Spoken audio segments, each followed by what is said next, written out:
The evaluation of a child with a cleft entails obtaining a careful prenatal history, family history, and performing a detailed physical examination.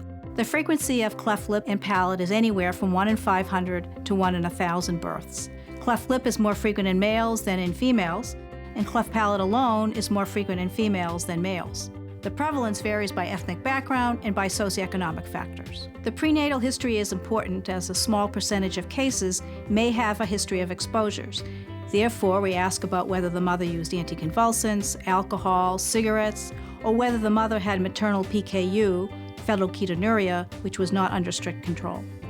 The family history entails asking about whether anyone else has a cleft, whether anyone has a branchial sinus, lip pits, whether a history of joint problems, nearsightedness, such as with myopia, retinal detachment, whether anyone has any ectodermal abnormalities, which includes asking about hair, nails, and sweat glands, ability to sweat, tongue tie, absent sense of smell, missing teeth, or limb abnormalities. As for the physical examination, the first important thing is to define what the cleft is, define the anatomy of the cleft, look at the size of the child with careful measurements of the child's birth weight, birth length, head circumference, then looking carefully at the child's face, whether there's a small chin, what the eyes look like and their position, whether there is a depressed midface, whether any pits on the lips, any pits in the ears, whether any tags on the cheeks or in front of the ears, whether any branchial pits or sinuses on the neck,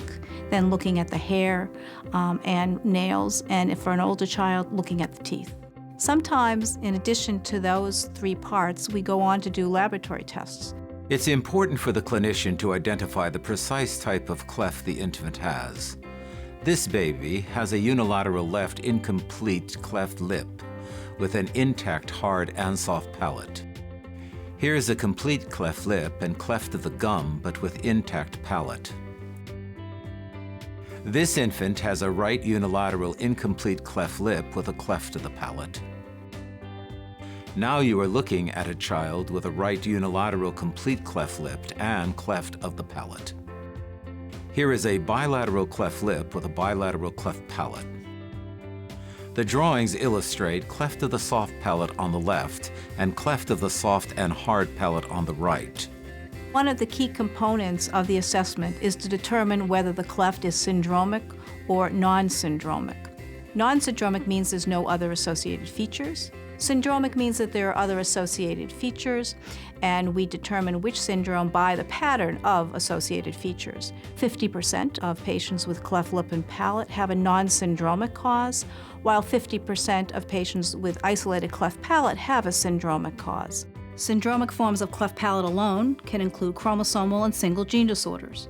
Chromosomal disorders such as 22q11 deletion or velocardiofacial syndrome can occur in 15% of cleft palates.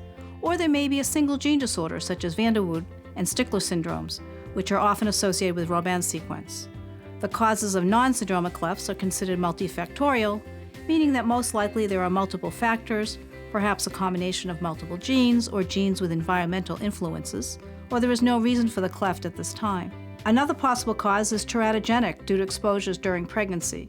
This can be due to exposures to medication, such as anticonvulsants during pregnancy. It can also be due to maternal alcohol use, and also perhaps to maternal cigarette smoking, although this is considered somewhat controversial.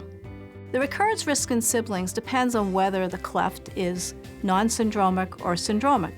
For non-syndromic, for example, for a child with a cleft lip and palate, the recurrence risk is about 4%. For a child with a cleft palate only, the recurrence risk is about 1.8%. For syndromic causes, the inheritance pattern can increase the risk significantly, depending upon the actual disorder. The geneticist's role is very important in the care of the child with clefts. We determine if there are associated problems which will need monitoring and it may impact feeding and medical care of the child. We determine the underlying cause of the cleft, which will provide accurate counseling about the prognosis, what to expect, what other problems that might exist, and also to explain the risk of having other children with clefts.